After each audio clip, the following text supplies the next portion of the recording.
Hello and welcome to today's DKW show. We're a different kind of woman because we are strong, independent and unique. On today's show, we're talking about the logic of romance. Now, is it all about chemistry, feelings and matters of the heart, or is romance well thought about and can it be logical? And when does factors like age come into play? Well, that's what we're going to be hashing out on the couch today, but we've got more coming up, so take a look at this video.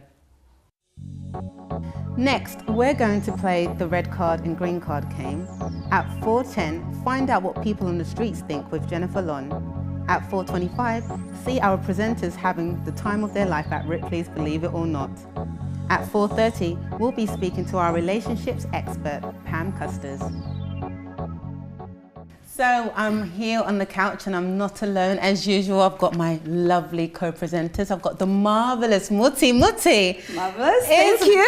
Lovely to have you back. We miss you. I'm so happy to be back. It's been such a while since I've been on and I'm really, really excited to be back. I'm really happy to be here. Love it. So, have you guys missed me a lot? Yes, we like have. a lot. Because I've missed you. Like a lot. I've missed you a lot too. Well, It's nice to see you, Muti. Yeah. obviously, I know you've got a lot to contribute on this topic, and it's going to get rather heated in the studio, I believe, with the logic of romance. But we've also got the precious Patricia. It's lovely to have you back on, and the sensational Sam. Oh, sensational. Yes, it's wonderful to be here, Jen, as usual. As usual. And you're looking absolutely beautiful, Why, Jen, I must say. Thank you. Sparkles in the eyes as well. Loving it. Well, you know, Loving this it. topic is rather Romance. Yeah. Well, this romance. topic is rather close to my heart, and I want to dive into it. Ladies, do you think the heart wants what it wants? Is there a logic to romance? Do you think there is? And is it about the heart, or is it about thinking things through so that you can get that romance? Who wants to go first? Well, I'll go first. I'll definitely go first. for it, Muti. Go for it. Do I think the heart wants what it wants? Definitely. The heart always wants what it wants. Okay. The heart wants, if the heart wants to be upset, it wants to be upset. If the heart wants to hold a grudge, it holds a grudge.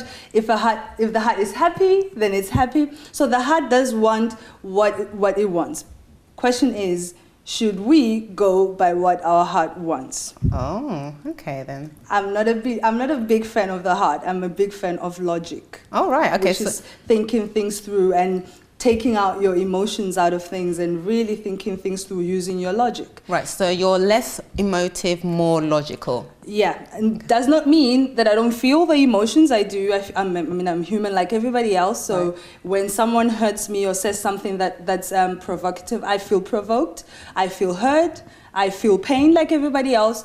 But I just choose to put that aside and look at the bigger picture. You know, of like get my mind to look at the situation objectively. I mean, does anyone counter that? Because you sound really, you know, well poised, well structured. Is it as easy as that? I'm agreeing with her, but I think that there is a two-way, there's two sides of the coin with this. And I think there is success, there has been success where the heart has ruled and it's been successful and it's done very well, very well. But with my experience, I mean, going with the heart from my own experience, it has caused me more disaster than being a blessing rather. Oh, God. So I absolutely agree with her, because I think in my younger stages and with my experience, had I gone with a second point, as in being logical and using my intelligence, and I would have not experienced the experience that I have experienced in my love life. And I think because I did go with the heart, I did make a lot of mistakes. I went by the emotions and I paid a price. Yeah. So in saying that, I think you do have to think things through. So you do? Yeah, you do have to think things through, but it doesn't mean that the heart cannot lead you to success. All right, okay. And then Pat, what's your stance on this one then? I think it's a balance.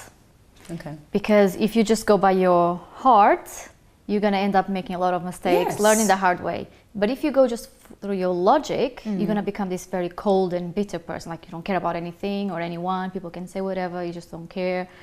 So you need to have a balance. I think heart and brain need to work together. But at the end of the day, brain should always have the last Well, word. this brings me on to our next session in the show, the red card, green card game, because I was just about to disagree with you. I think it's either or. You can't have both. You can't have your cake and eat it too. You can't have it both ways. Well, you can't have it both Jen. ways. I'm off the fence today. You can't have it both ways. But let's go straight into it. I'm going to ask you a few questions. As you know, our green rather, traditionally means yes, and our red means no. Okay, go for it, Jen. So, the first one is age factor. Would it bother you if there were a big age gap between you and your partner? Green for yes, red for no. It would bother you. It would bother you. Patricia's like, Green for She's yes. on the fence. Are you? Hold on, You're what's not the allowed to be on question? the fence. Green. Would it bother you? Green for yes? Yeah. Would it bother you? I'm going to be the different one. Right. So, who wants to face me first? Why would it bother you? I think it depends on the age gap. Okay. If you go into a relationship with someone that is 5 years older, maybe 8, but if you go into a relationship with someone that's 20 years older than you, let's say you are in your 20s and your partner's in his 40s, Yeah. by the time you reach 40, you'll be in his 60s and Yeah. you'll never catch up. There's a big gap. But wouldn't you, or wouldn't some people argue, but it's not sometimes necessarily about the age, it's about the connection that the two people have with each other? Because I know of like couples where there was a large age gap, and I believe sometimes culture also sometimes plays a part in that. And in some cultures, and even traditionally, if we go back like a few decades ago, it was more admirable to go for an older guy because he was more financially stable, you know, he had a good reputation usually, and so on and so forth. He had experienced life, so therefore in the back of one young female, if I could say, oh, he could take care of me. I can imagine having kids with this guy, and I could see the relationship working long term.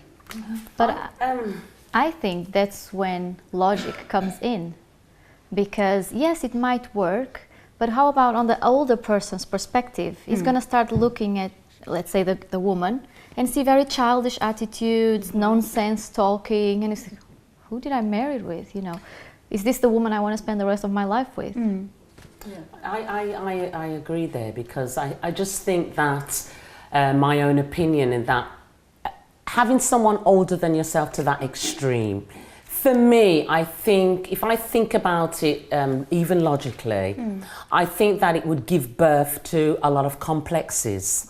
And I think the complexes you'd be thinking about, you know, if I'm for example, I marry someone much younger, 20 years younger than me. So it's the flip reverse side. it. We're flipping Let's the coin, do it from right? my point of view. Yeah. And I'm marrying someone 20 years younger than me.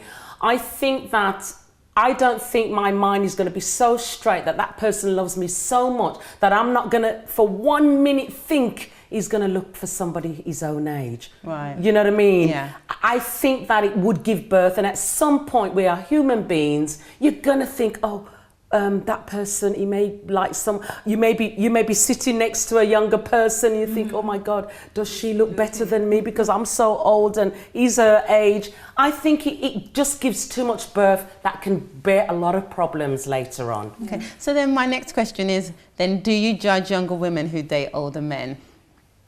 Do you judge younger women who date older men? So that green card, yes, red card, no. Come on, Muti.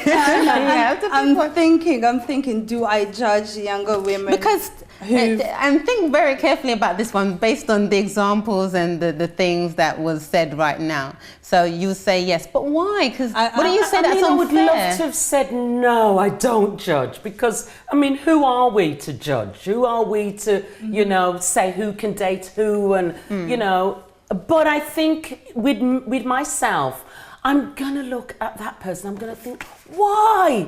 Why on earth is this young girl with this 80-year-old man? Okay, well, that grandfather, or yeah, do you know what I mean? So I think I itself. would judge. Did you know I wouldn't want to, but I think I would. Yeah.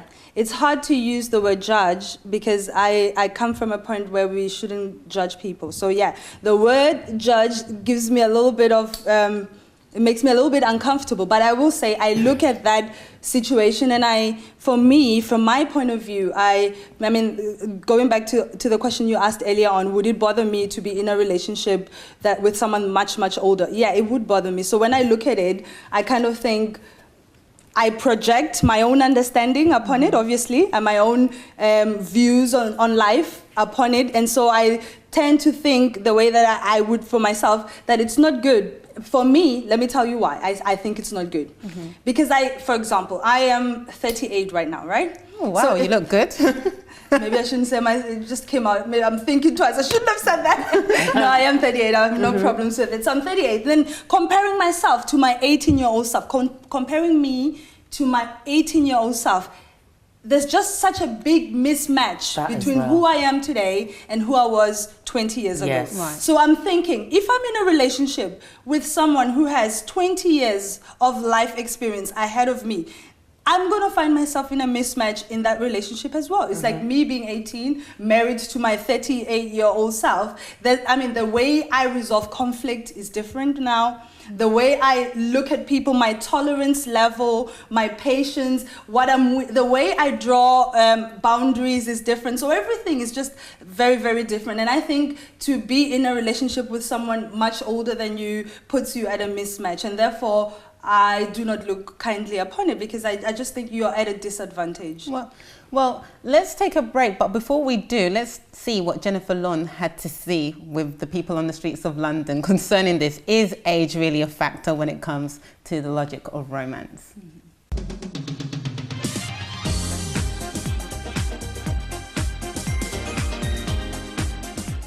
Why do you think some women date older men? Well, because they're more mature and they know how to look after their women properly. For the stability, because older men used to be more relaxed, more gentle. Because they probably have more direction, they know what they're doing with themselves. They're not trying to find themselves. So when they get into a relationship with them, they know that they're going to be secure and they're not going to have to deal with all the childishness of dating a younger person. So that's my reasons to say that. For me, simple as I think they mature faster. What do you think is the appropriate age gap? For myself, appropriate age gap will be between around my age. I will not prefer too young or too older. I will say, because I'm 28 and I've gone with a 45-year-old man, I'll say it's from 28 upwards. It doesn't matter the age for me. For anyone under 20 going out with a man 20 years older, I don't agree with it. Not that I don't agree with it, but I just don't think it's appropriate. So yeah. I think there's no ideal age gap. The heart wants what the heart wants. Within reason. Within reason.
Welcome back to today's show. We're talking the logic of romance. Is it a matter of heart versus mind when it comes to things of love? Before we delve more into the topic, let's take a look at our presenters having fun at Ripley's Believe It or Not.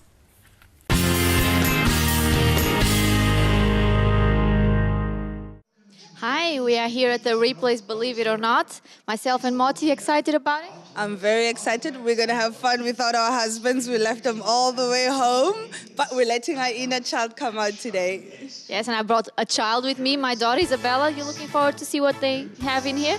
Yes. Good. So let's see what it's all about then.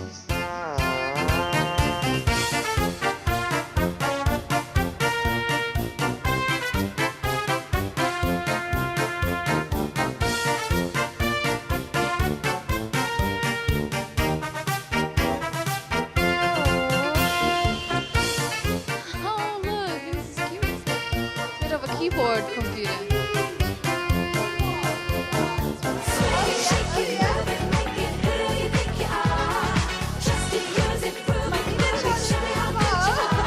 Why would you do that to your tongue? Who says we cannot walk on water? We actually can. Can I step on it? Am I going to sink? Oh. We had fun at the replays, believe it or not, today. My favorite, I think I have to go for the maze mirrors. It was an exciting experience. What was your favorite, Mon? Well, mine is not going to be that very exciting because I'm such a geek. So I enjoyed all the geek stuff. I enjoyed all the information that I was reading up of the different, like hybrid animals that we had, the art that people had. This is very interesting to me to see how creative people can be. And of course, letting my inner kid come out and having fun at the Spice Girls dance floor was really nice. And Isabella, what was your favorite? The laser race thing. Okay. Do you want to come back again? Of course I do, because it was so fun. Great. So we're looking forward to coming back another day.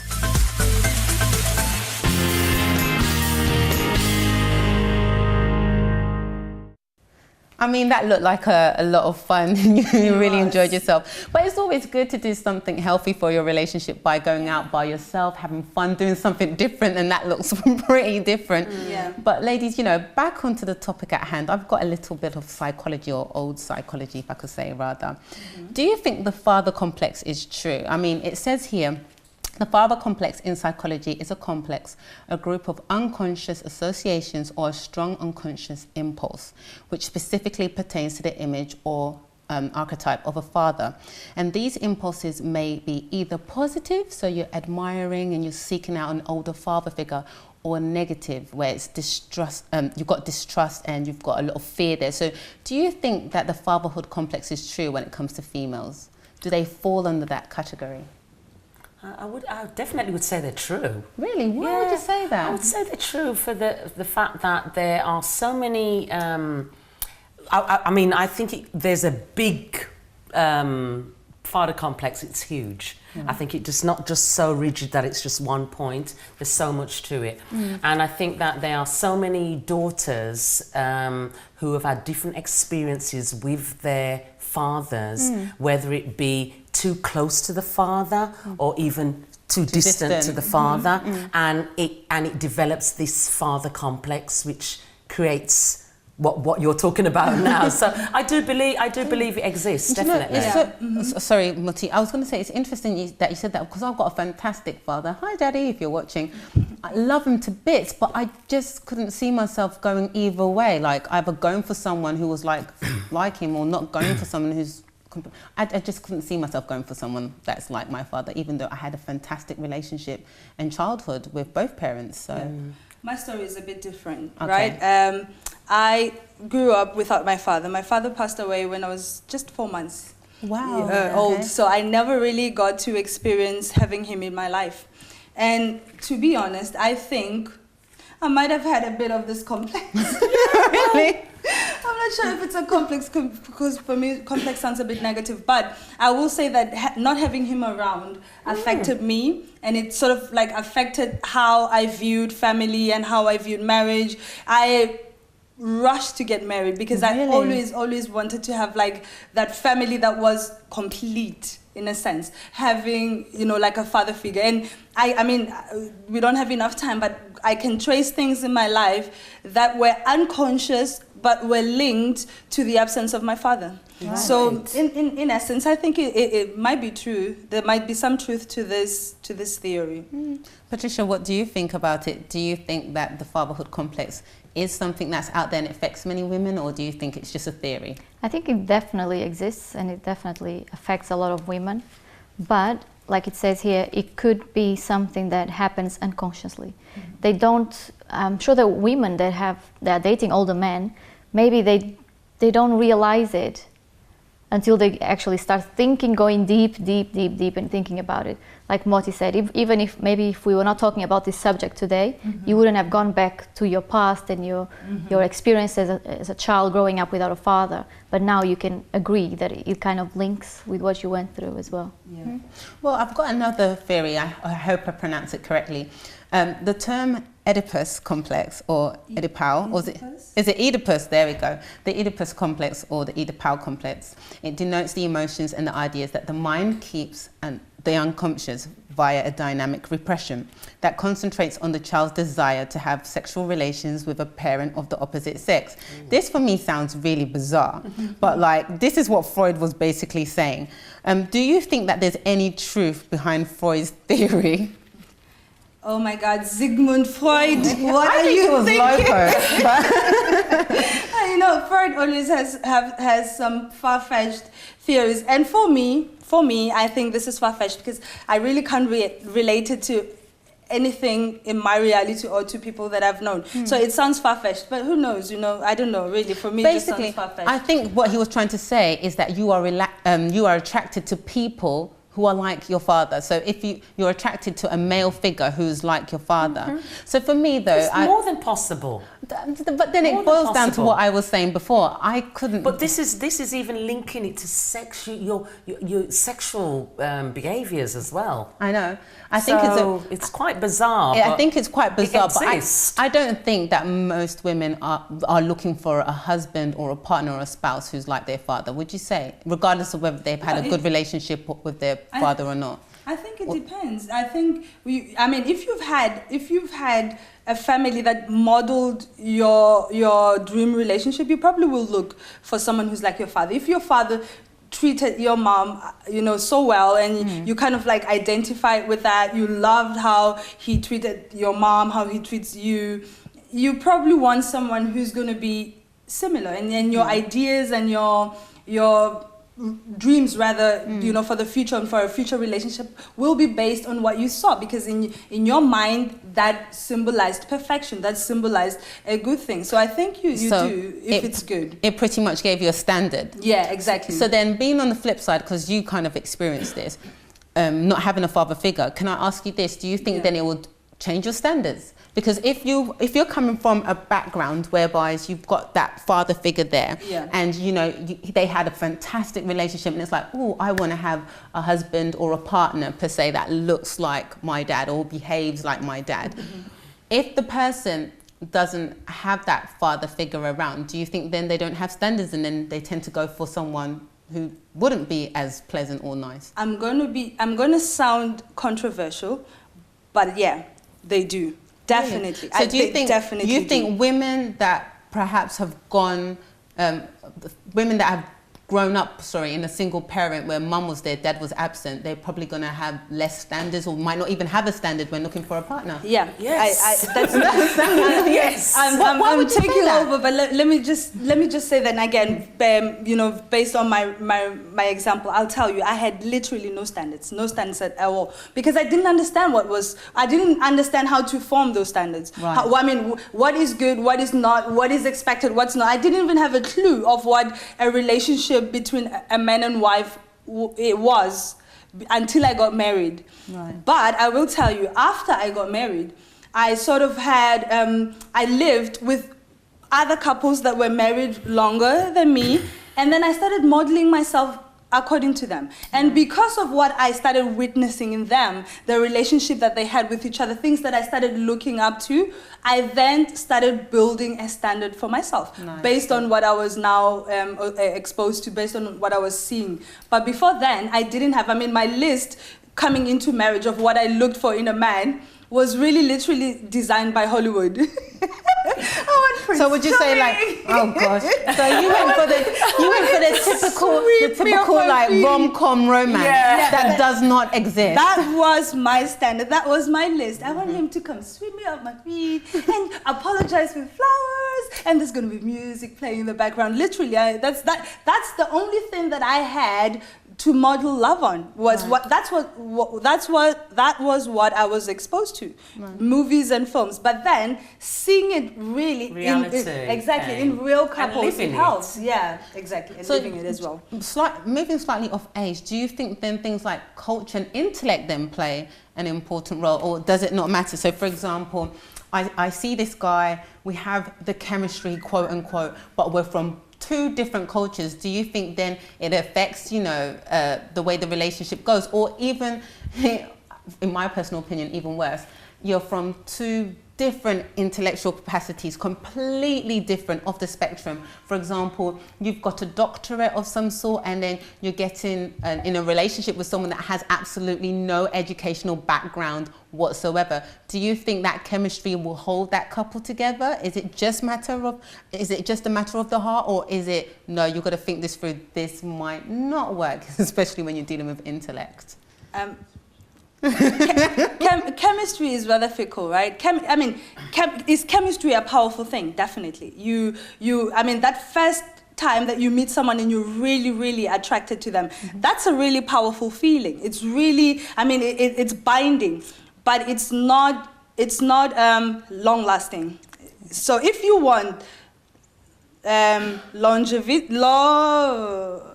say that again. How do I say the word? Longevity in your relationship, If you want longevity in your relationship, you cannot rely on chemistry. Then, like I said in the beginning, then you start weighing things like your culture, then you start weighing things like your backgrounds, your intellectual capacity, everything. It comes into play.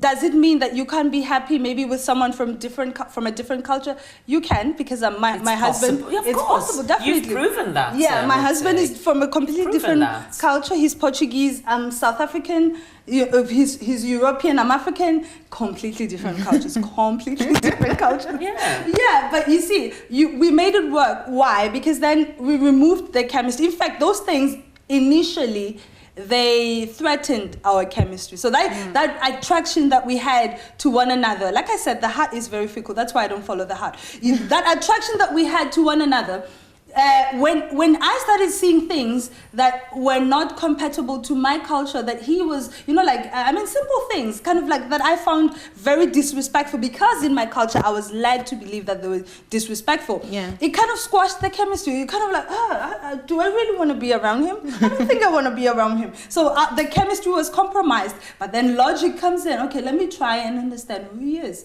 So maybe he's from a different culture. Maybe, you know what? Exactly, yeah. Maybe I'm being unfair on him, expecting. So let me try and understand his background. So you see, your logic kicks in, and then of course you have a broader understanding of things, and then the chemistry comes right back. Well, you know what? We're gonna delve into this more. We've got our relationship expert Pam Custis is going to be coming on the show to discuss this with us in further. Is it a matter of logic over heart? Does the heart win all? We're going to find out after the break.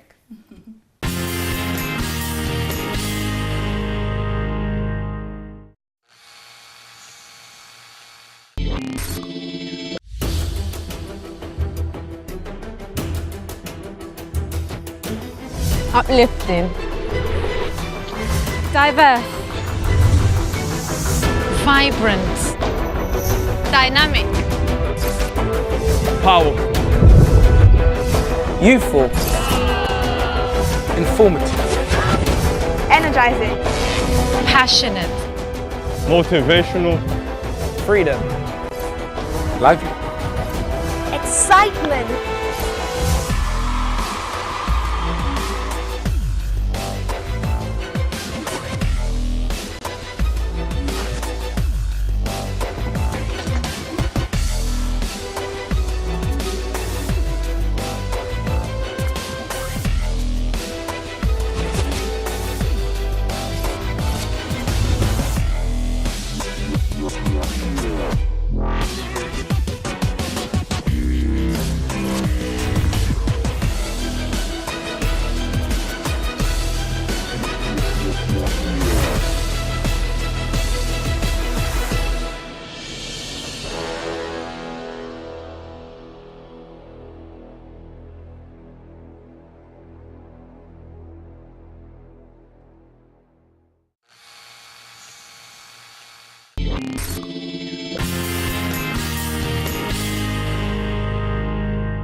Hello, welcome back. We've got the lovely Pam Custers on with us again. It's always a pleasure to have you on, Pam. Oh, thank you, Jenny. It's lovely to be back and such an exciting topic. Yes, I know. Oh, a really juicy one. I mean, the logic of romance. Before we even delve into that, this whole father complex thing with the Electra complex and is it Oedipus or Oedipus? Oedipus complex. I mean, what are your thoughts on that? Are women, I want to find out from you, are women attracted to their father figures? Well, it's a very complex subject, right? And the father figure is our primary role model.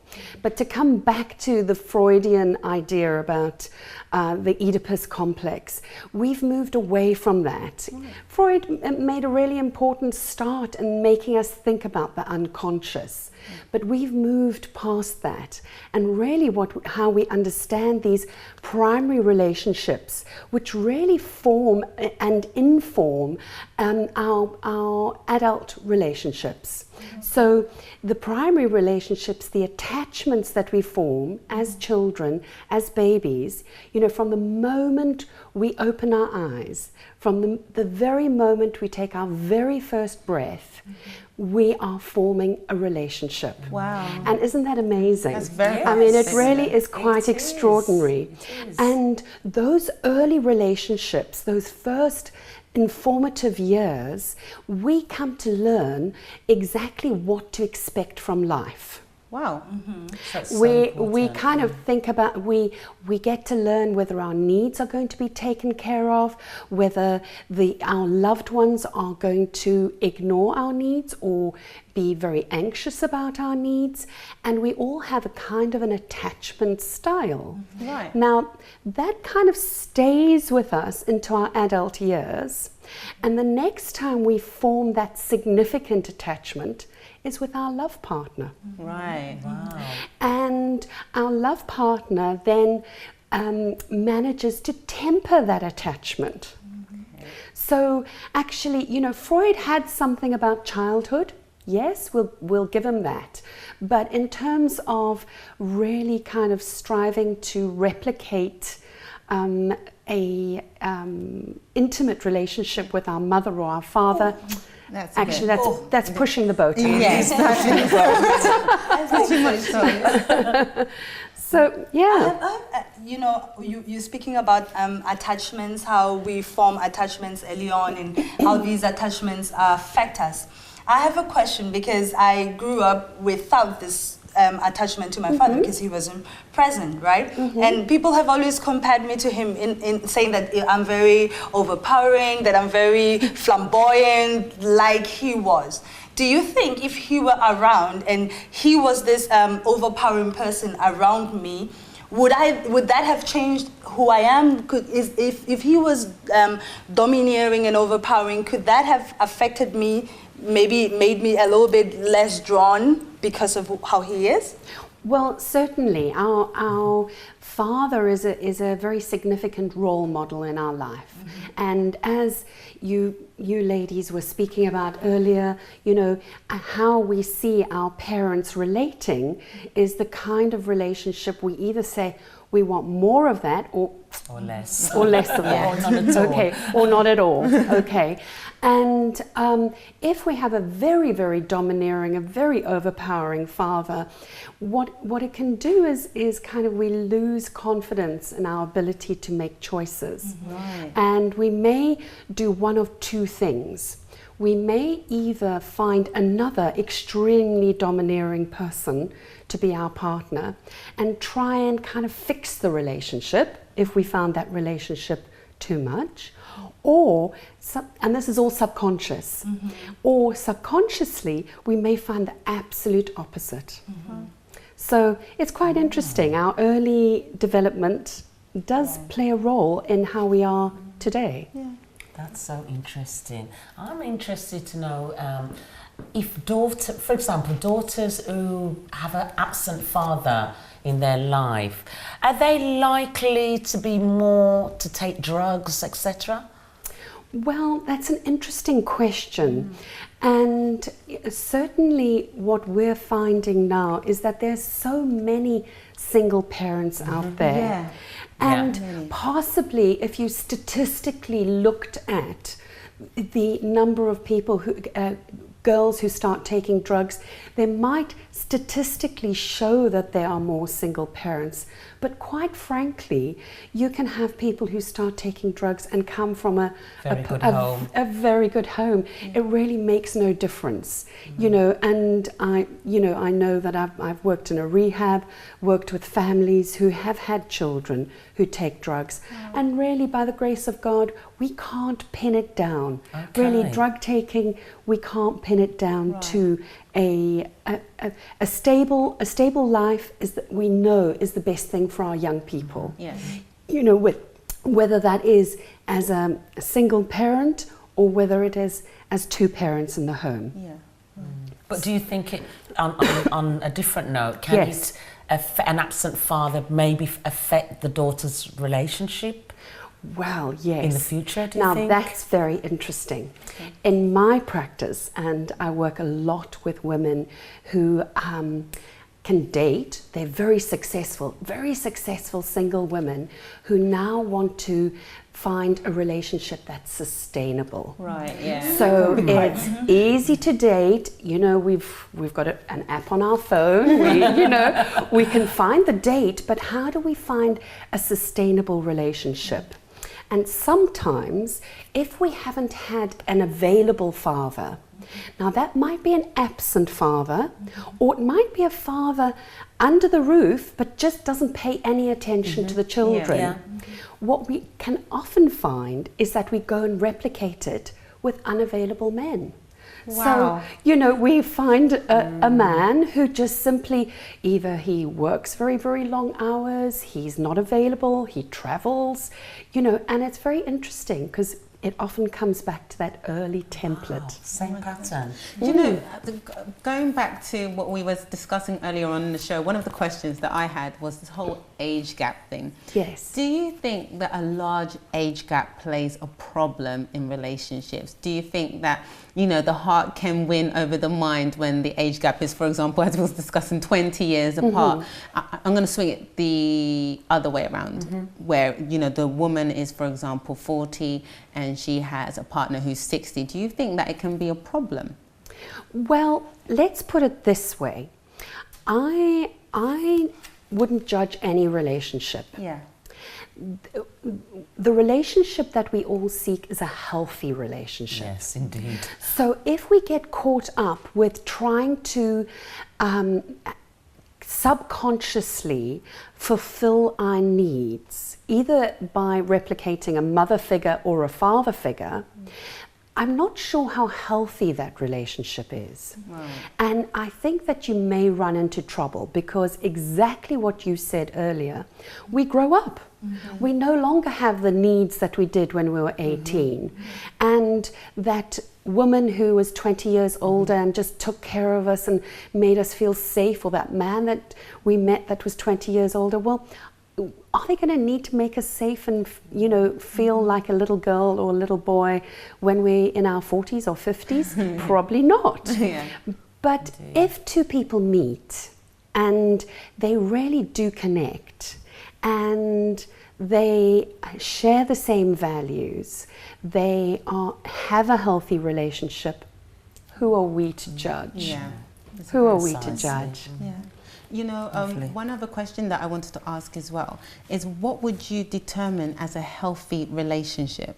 Like, because you mentioned that maybe there's a lady or a man who's watching the show right now and they're thinking, cool, I'm in one of these situations right now. How can I make my relationship slightly more stable? Okay, so one thing that I tell people that I work with is the next time you have a little argument or a little hiccup, take a breath, think deeply, and think, am I being made to feel a bit like a child? Or am I being made to feel a little bit like a parent? Oh, wow. Now, if you feel either like, actually, you know what, I feel like I'm married to another teenage child, I've got another child in the family, that's our little clue that actually things are slightly out of balance.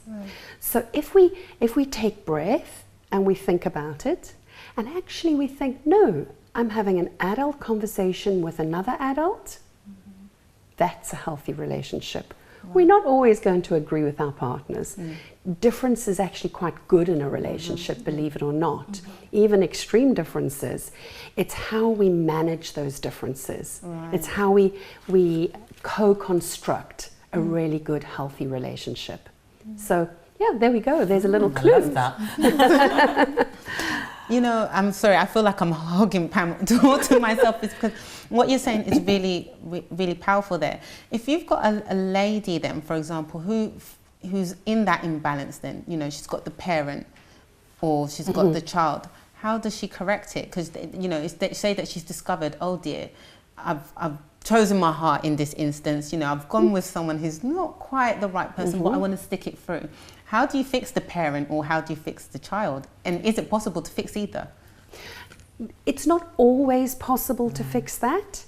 However, the best way and the most successful way is to catch yourself when you start talking or sorting out a problem and remain very much with your adult voice. So, you know, how would you be talking to a friend? How would you be talking to a workmate? How would you be talking to someone who wasn't your partner?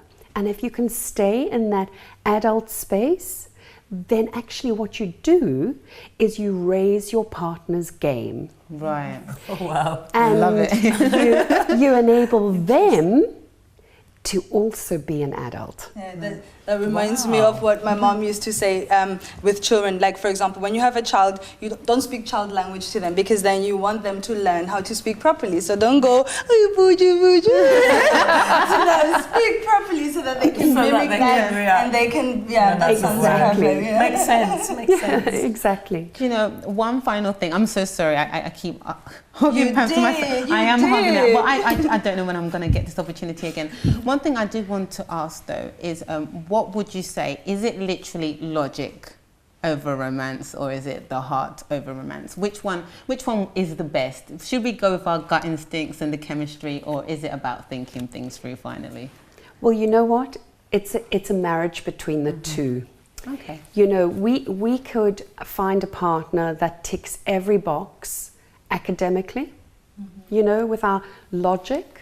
But actually, if we don't have that little kind of boom-biddy-boom in our heart, that little twinkle in the eye, it's quite hard to kind of really kickstart that relationship. But at the same time, if we're completely smitten and actually, you know, it's very clear that there are some glaring difficulties, you know, sometimes you need to take breath and kind of listen to what your best friend's trying to tell you. Pretty much. Pam, it's always a pleasure having you on. You've been absolutely brilliant. Thank you for coming on. And we'll be back after this next break with Is There a Logic in Romance?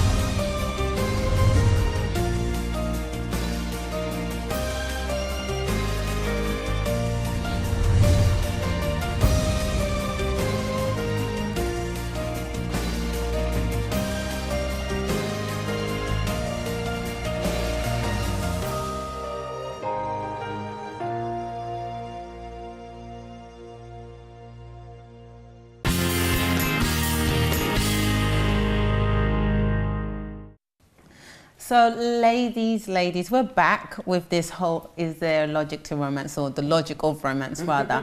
And I need to find out from you, so then what is the key to a healthy relationship? We had the lovely Pam speaking to us about, you know, her tips and so on. What would be your tips, or what would be your ideal healthy relationship? And we're going to take into consideration, by the way, the things that we discussed, like you mentioned, age, culture, and intellect and so on and so forth. And I should throw in, finances as well. Yeah, I think also their stable well-being is really important. Stable well-being, what do you mean? In terms of their mental status. Oh, right. I think they need to be very well and stable, because I imagine going into a relationship and the person is not stable, they may be mentally unwell, you know, how are they going to manage a relationship, or what input are they going to put into that relationship if they're not stably well? So for me, I would need the person to be stable and well balanced here.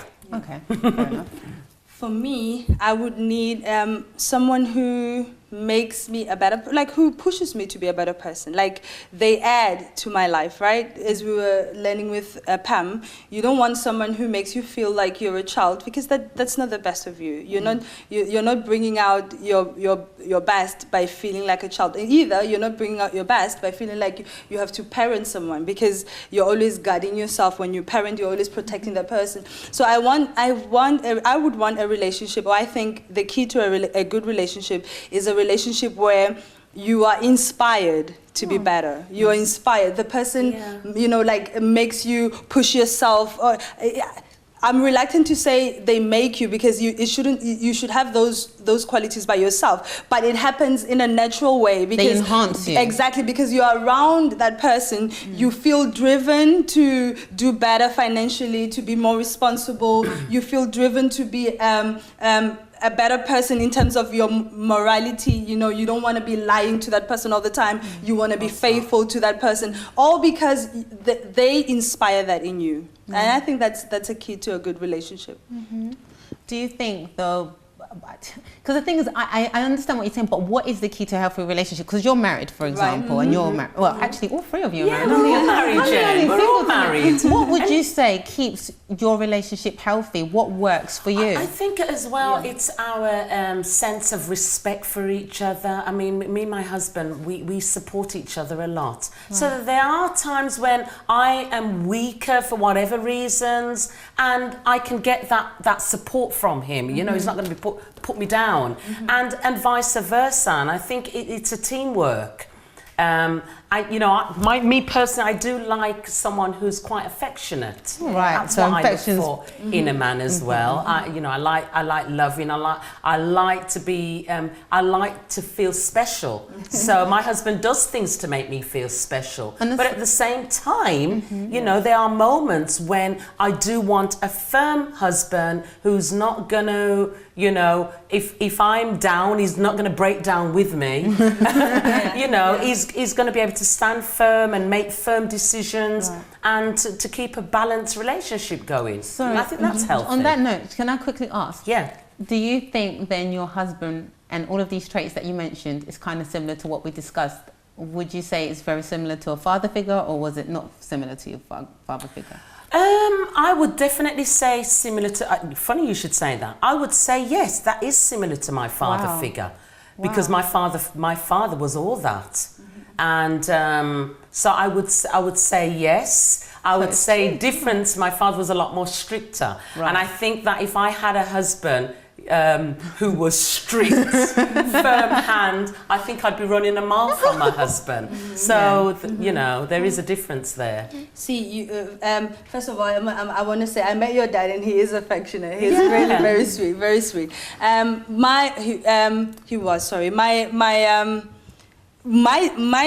different from what Sam experienced. I am not an affectionate person. I'm not, because you come across so lovely. No.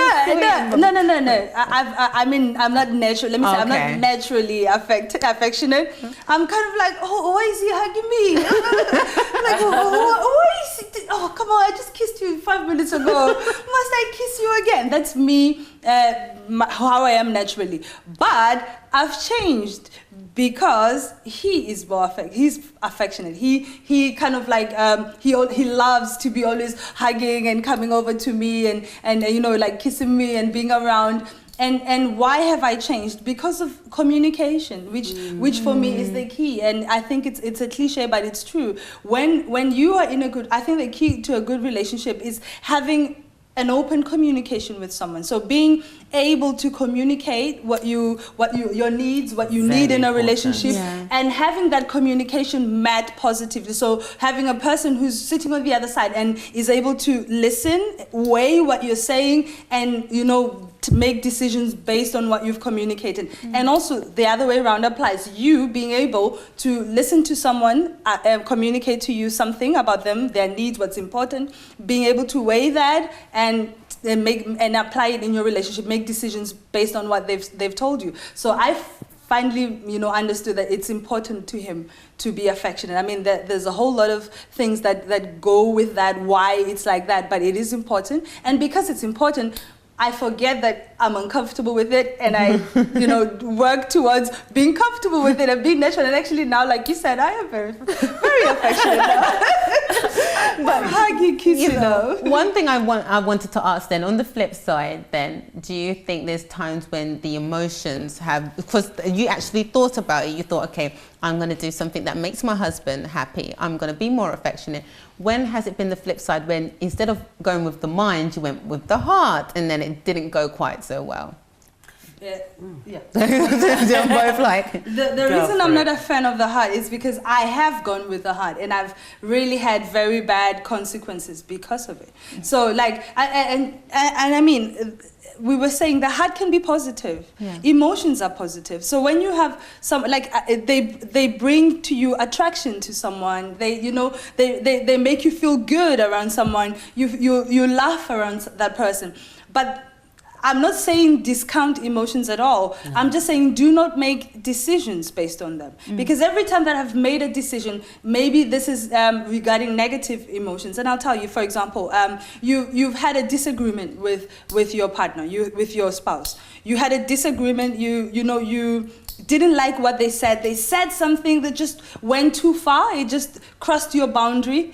And it happens. I mean, I've said things that crossed his boundaries too, I'm sure. So when that happens, your emotions tell you to put distance. They tell you to put up a wall. They tell you, look, protect yourself so that this never happens again. That's what your emotions tell you. But your logic tells you no. Sort it out, break it down. So I'm not a fan of emotions, because every time that I did, it created distance between me and my husband. I put up those walls. I did. I said, nobody's ever going to speak to me like that again. My mom taught me no one should speak to you like that. And I took on that attitude. I took on that decision. I went according to that decision. I put up a wall, and what was the result? The result was I was sitting at home. He's on his computer minding his own business. I'm on my computer minding my own business, and we're not enjoying each other because of that. I mean, I can't say, I would go with what Pam was saying earlier. I mean, I can't see, I like the fact that having a relationship, I would never rule the heart out, never.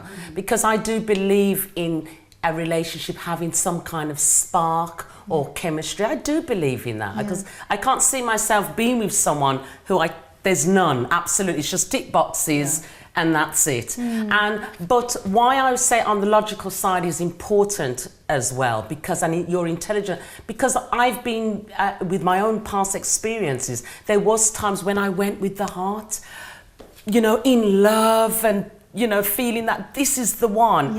And it was totally the opposite person from what your father, opposite to my father, opposite to what your parents would suggest for you, on the negative side, and that was a person who introduced me to taking drugs. Wow. So that's why I look at it and say you have to be very, very careful by just going with the heart, because you may have chemistry with someone, you may get on very well with them, and they make you laugh, they make you feel special and do all that. And I remember my ex-partner in those days, buying me lots of presents, making me feel so special. No one had ever treated me like that before. But yet, that was probably the worst time of my life that I experienced. So there you go. My husband, yes, the chemistry is there, but yes, balancing, there's a bit of logic here as well. So yes, the sparks, but with the intelligence. So do you know what, ladies, we're coming towards the end of the show, and I want to find out your final thoughts. What do you think on everything? Do you think you know, it's all about the chemistry and why, or are you going for the logic and why? And if you're going for the balance, well, give your main reasons why. I'm gonna go with this, Jen, because look, we can't decide for two people. Each person is an individual. Yeah. No two people are the same. No two relationship is going to be the same. And I think that, you know, you just have to be very wise with the choices that you make in life, and you know, be careful not to make decisions that is going to have I mean, because when you're in a relationship, sorry, but there's signs. There's normally signs that can show you, this is not going to be so good for me. And I think, yes, you do have to see the signs, but I think you have to look at the individual and see, weigh it up and say, maybe he's good for you or maybe he's not good for you. Because we're all individual and we have different tastes. Yeah. We have different, you know, you're not going to go for the same person I would go for. Yeah. Yeah. Well, I want to deviate slightly from the question you're asking me, because I think I've been pretty obvious throughout the show that I am a fan of logic, right? But I want to take this moment to speak to our audience, to people who are watching us. You know, when you make a choice to be in a relationship, it shouldn't be to fulfill in you something that is lacking. So you shouldn't, you know, make a choice to be in a relationship and give someone the CV of being a fixer. You know, that's a huge weight and a huge burden for that person. So you want to enter a relationship complete. You want to enter a relationship meaning, if I would remain on my own at this point, I would still be okay. But then, like I said, I'm bringing this person into my life because this person inspires me to be better. He pushes my box, you know, he makes me look outside of the box. So do not look to someone for someone to fix you. Fix yourself first. If there are things, if you have issues, if you have insecurities, traumas that you're dealing with, don't say to yourself, look, I'm going to go into this relationship because finally I'm going to be so loved that it's going to make me overcome this huge burden that I'm carrying. That shouldn't happen. It should happen by yourself. You should do that by yourself. I was just going to say that if, you know, we are talking about going into a relationship, but what if you've already are in a relationship and you realized you made a mistake, you went with your heart, you followed your heart, you didn't follow your mind, and what now? What are you going to do? So I would say there's still hope, nothing is impossible. As long as, like Pam always advises, as long as both are willing to make it work, that's where I got it from when you were talking about communication is key. So you know what you are open to what your husband has to say, and he's open to what you have to say. And as long as both partners are willing to make each other happy, then everything can change. It doesn't, even if there's 20 years gap or 30 years gap, it's still possible. And I would say, take a step back, like we've been hearing, and see what do you need to do in order to reach that stage where you're balanced, where you know what you need to do as opposed to just feeling. And also that can even help you with inner healing. Perhaps you've been holding on to something, i.e. grudges, past hurts, abuse, like you mentioned, trauma, and so on. And those feelings are becoming even now toxic. Let's not let it control our future. And that's it. It controls your future. Maybe you went through something in the past. It could be in a relationship or it could be in another area of your life. And it was very, very toxic because you went with your emotions. And that has been detrimental to your future because you just can't move forward. So backtrack, think about what you did or what has happened and see how you can fix it. If you're punishing yourself, stop punishing yourself because it is not helping. If you can't undo what's been done, let bygones be bygones and you know, leave it be and just move on. And going forward, think things through and hopefully that should help more. I don't know what you think, ladies. Do you agree? Yeah, just don't let the head. Yes. Oh my gosh, we've come to the end of the show now. We've run out of time. It's been absolutely fabulous. I had a great time with you ladies. Muti, it was once again, it was lovely to have you back. Pam, you were an absolute star. As usual, you give your pearls of wisdom. We loved you. Well done, DKWs, have a fab Sunday and take care. We look forward to seeing you next week. Bye. Bye. They don't show all of us anymore.